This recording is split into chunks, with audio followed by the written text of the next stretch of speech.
Welcome back to my channel. This is Mac, and today we are working on the Subaru. So I've kind of neglected this car a little bit just because I've been using the daily driver, the X5, but wife is going away for the weekend, so I need to drive this thing, and the battery is completely toast. It will not keep a charge or anything. And one of my great friends from Glowe Voltage sent me a battery, and I'm super excited about it.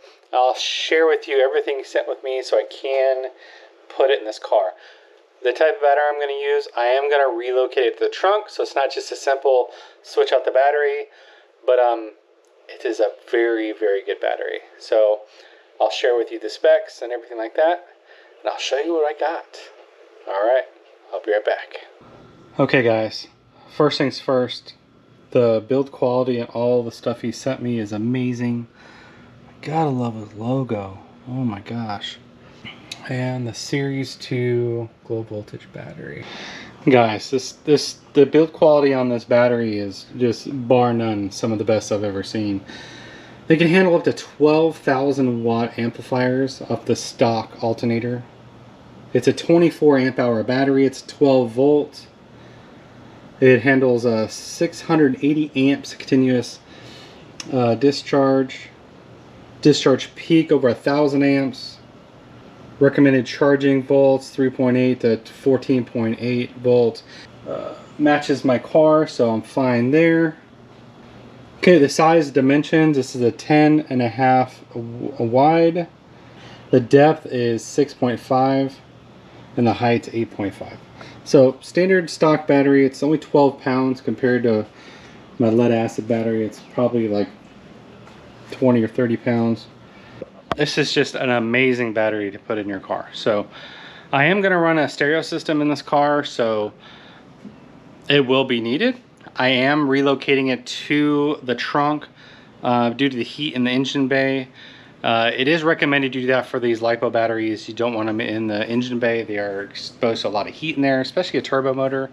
So it's best you do relocate it to the trunk. So I am in Florida heat. It makes sense. That is why I'm doing relocation to the trunk. All right, I am excited to use all these connections. I am having a cutoff inside the car for it, which you'll see. These are jump terminals within the engine bay. And this is my 300 watt fuse for by the battery. Well, and this is going to be in the trunk, the tie down for the battery. So, and nice little terminals. This is very clean battery. Really excited about this install. Been waiting to do this for a long time now. And let's go get started. So first things first, got to remove the battery in the car.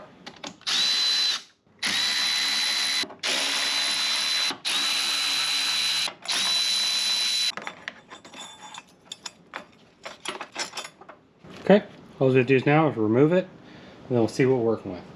Alright, so I have this battery out. This is a 3-year battery. 923. Wonder if they'll still warranty it. So that's out. This is the compartment now. We are going to be switching out these terminals, and then I'm going to put the ground over here for this. Add the ground to my grounding block here, and then same thing with this. I'll put new terminals on this. Then let's go back to the trunk. I've already kind of cleaned this thing out. Normally you'd put your battery on the passenger rear side, but if you know anything about STIs, they got this little water sprayer deal back here to shoot your intercooler.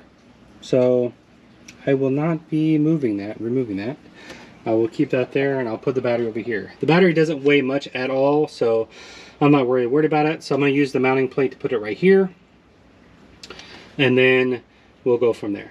So what I need to do is probably put the carpet back in here, put little holes in it, and then see how to mount it to this thing. So let's go take a look at that. So now that we have a location of where we're putting the battery, this is how I want it to live. I want it to live sideways like that. And I think I want the ground closest this side and power on this side. That way I can ground it easily over there. And I think I found a nice little location for the ground. A little hole right here. All right, now I need to find a way to fasten this to the ground. And I need to map that out by putting their battery over here and see what it looks like. Okay. So I have plenty of room on each side of this thing to mount down here. So as you can see, on both sides, I got plenty of room. So I will go ahead and start that process. I'm going to remove the battery now and then look at mounting it from underneath to see what's underneath, because if there's a gas tank there, obviously I don't want to drill down into it. All right, I'll be right back. Well, the good thing is the only thing under here is a heat shield right over my exhaust.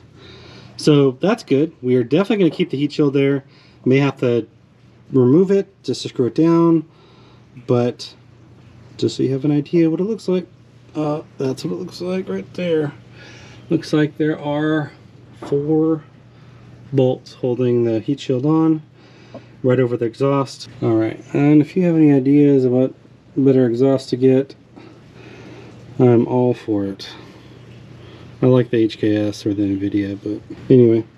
All right, so I think what I'll do is I'll start removing the heat shield first. That way I can see what's up there, and then we can focus on getting that installed and then go from there. Okay, now that I have the base plate screwed down, it's all it is putting in the battery and putting little hooks on there, and we are done with this portion. So I'm going to go ahead and put the heat shield back in underneath, and then I am going to go ahead and work on the front.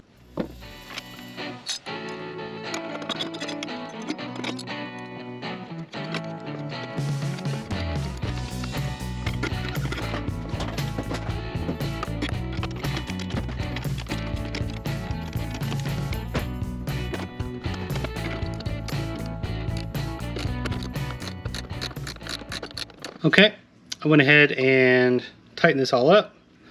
This ain't going anywhere. We'll need to put in the power cables next, but that's the last thing you do is attach any power to this. All right, off to the front. Okay, this is what we're working with. We have our jumper post set up. You can see that the cables fit on there just fine. I just wanted to show you that. But I have it mounted here with all the wires hooked up in junction. So I also added my additional ground over here. The original ground that was right here is moved back behind there. That is set. Something else I wanted to bring up to your attention. We did not like the fact that this was moving around. So, you know, the stuff you use for toolboxes that make stuff not slide around?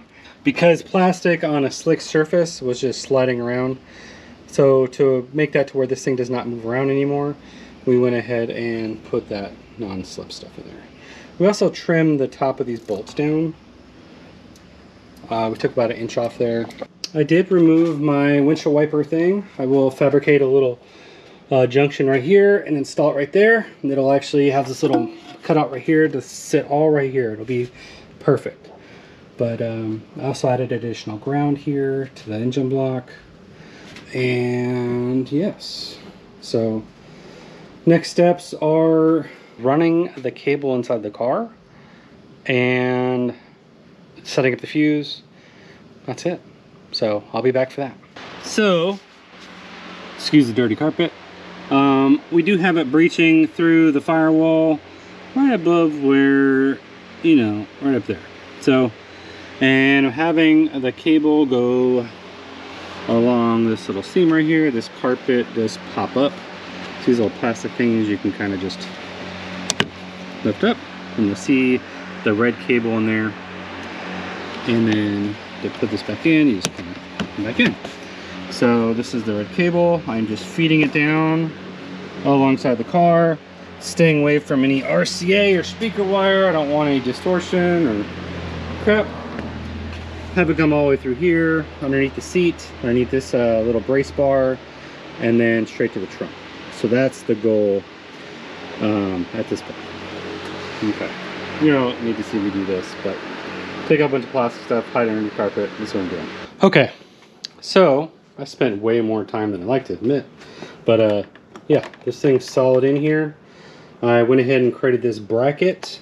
I used the screw hole right here. This thing is not shaking or anything. Had to extend the wire to it right here. Yeah, so this still works. I can still get in here. Okay, no issues with that.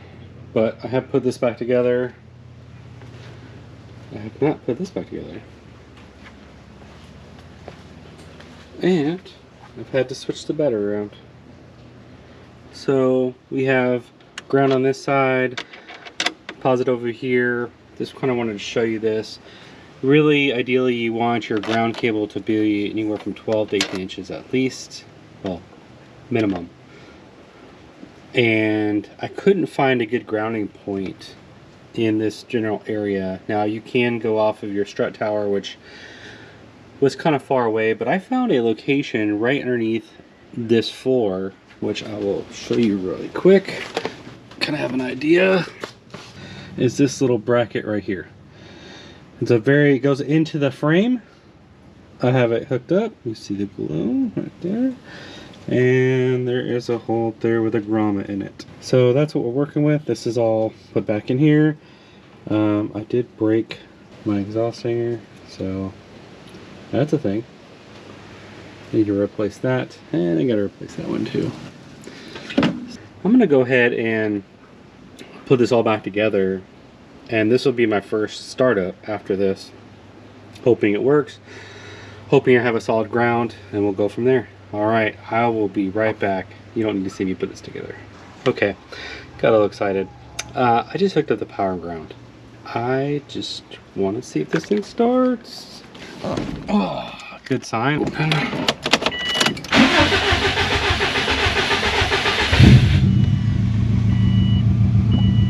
Okay. Well, she started up. The battery volts are at 13.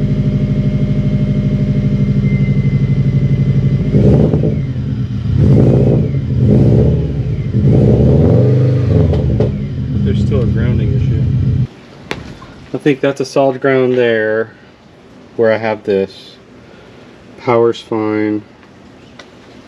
Maybe it's under the dash. Maybe how I have it set.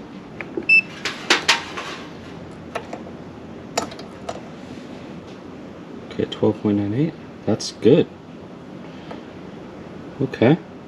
Maybe it's just because it was sitting. Let's try starting her back up and see what she does. Maybe because it's been sitting. Charging isn't the greatest though. It should be like 14 something. Oh, okay. Started right up. Alright, I think I want to add a couple more grounds to this setup. So I'm going to do that now and then go from there. But battery's relocated. I just got to hook up the grounding bracket in the back and then tie in some grounds up here and she's good to go. I'm going to take her for a ride later. Yeah, good news. Alright. Okay, so I've done a few things. I changed some things up. I've switched some grounds to here. I cleaned up some grounds here. I don't feel like I was charging correctly to my car, so I took the protective material off the top of here, made this cleaner underneath and the top. I moved this ground here from behind here. I then put a secondary ground here. I've also ran a ground from the body to the motor. But then on this side, did the same thing. I put a ground here, over there. There's another ground here. Anyway, I looped the grounds pretty well. Hoping to, if there is an issue, we're good. I've also cleaned up the trunk, put everything back together. So that's good. This is in there, everything's tight. Let's go ahead and take her for a ride. And clean up a little bit. Alright, let's see if this starts any better. Expected when the battery's been unhooked. Alright, let's see how this bad boy drives.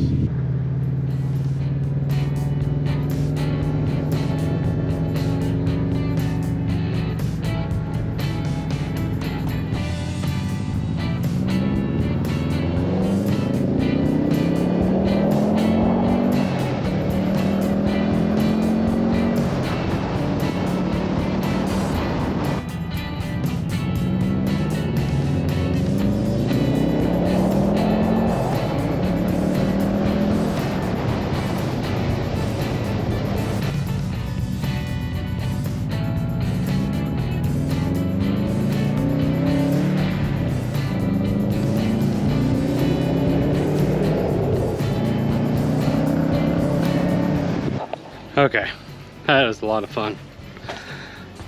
Way too long to drive this bad boy, but you know, project car life. All right, battery's relocated. I'm happy with it. The car starts, it's working, the charging looks good. Other than that, I think we are done with this video. So guys, until next time, if you have a suggestion on mods for the STI, please let me know. I still need to replace the coil packs and the injectors, so I'll be upgrading. Maybe suggestions for those, please let me know. Until next time, guys, have a good one. Bye.